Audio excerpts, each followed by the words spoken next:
When the systems collapse, most people panic and run. Power grids fail.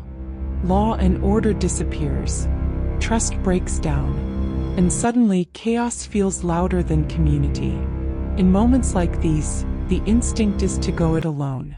To flee the group. To rely on no one but yourself. But that decision, popular in movies and survival myths, may be the most dangerous choice you can make. Because going solo means doing everything. You hunt alone. You stand guard alone. You repair shelter alone. You never truly sleep. And when there are no doctors, no hospitals, and no help coming, a single injury, infection, or broken bone can turn fatal fast. This video explores why community outlasts chaos in long-term survival scenarios, and why those who abandon cooperation often don't make it very far. We'll break down the hidden strengths of groups, the real risks of isolation, and the truths most survival stories leave out. Stay with us until the end, because understanding the difference between community and chaos could determine whether you endure or disappear. Let's begin. You've seen the movies. The world ends, the lights go out, and suddenly it's every man for himself. We've been conditioned to believe that in the face of chaos, humans turn into monsters. That survival is a zero-sum game played by lone wolves with big guns and bigger walls. But history tells a different story. A story that's much more uncomfortable for the rugged individualist. Because when the systems we rely on finally break, the person who survives isn't the one with the most bullets. It's the one with the most friends. The truth is, the lone wolf is a biological dead end. Think about it. A single person has a finite bandwidth. You cannot simultaneously hunt for food, guard a perimeter, repair your shelter, and sleep.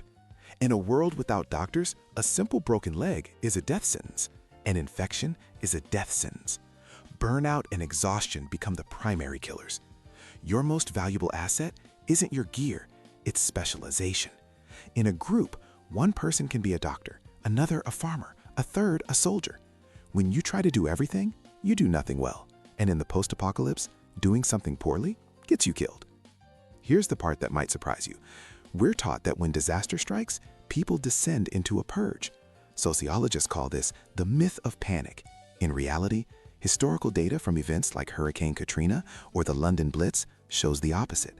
People didn't turn on each other, they formed lines, they shared soup, they rescued their neighbors. There's a phenomenon called elite panic, where those in power fear the mob will turn violent, so they react with unnecessary force, actually creating the chaos they dread. But for everyone else, chaos isn't our natural state. Cooperation is. It's how we survived the Ice Age, and it's how we'll survive the next one. So what does a winning community look like? It relies on a new form of currency, social capital. It's built on reciprocal altruism, the simple idea that I'll help you fix your roof today because you'll help me harvest my corn tomorrow. Your reputation for being helpful makes you rich. This leads to resource pooling. Communities that share their food and water have a documented 40% higher survival rate during the first winter of a crisis than those who hoard individually. Over time, the most successful groups even transition from emergency rule to council-based governance because they understand that a mutiny from within is just as deadly as a threat from outside. So ask yourself, if the world ended tomorrow, who would you call? Who would call you? We spend so much time worrying about our bug-out bags and our calorie counts. Maybe we should be spending more time getting to know our neighbors. Because when the lights go out, the person who lives next door isn't your competition. They are your lifeline. The lone wolf dies alone in the woods, but the community, they build a new world from the ashes. Chaos is a moment.